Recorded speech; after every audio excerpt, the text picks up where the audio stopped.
সালাম আলাইকুম, সবাই কি অবস্থা? আশা করি ভালো আছেন। দেখেন প্রত্যেকটা ঘরে ঘরে পানি ঢুকছে।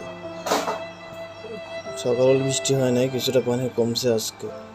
কালকে বৃষ্টি হওয়ার কারণে পানি একটু বাইরে গেছে, কিন্তু আজকে বৃষ্টি হয় নাই, পানি একটু কমে গেছে আজকে।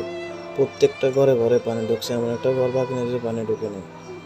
দেখেন এখানে আমার কোমর সমান পানি, এই জায়গার মধ্যে আমার কোমর সমান পানি। দেখেন এত পরিমাণ পানি, আমার জন্মে আমি এত পানি কখনো দেখিনি এই জায়গার মধ্যে।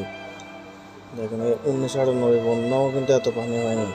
এই বছর 2024 সালে বনে যত পানি হয়েছে, আল্লাহ আমাদেরকে সবাইকে সাবধান করে। দেখেন প্রত্যেকটা ঘরে ঘরে পানি ঢুকছে, এমন একটা ঘর বাকি নেই যে পানি ঢুকে নেই।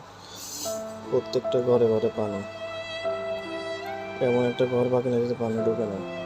দেখেন প্রত্যেকটা জায়গা জায়গা পানি, এই জায়গার মধ্যে আমার কোমর সমান পানি। দেখেন কোমর সমান পানি, এই জায়গার মধ্যে কত পানি দেখছেন।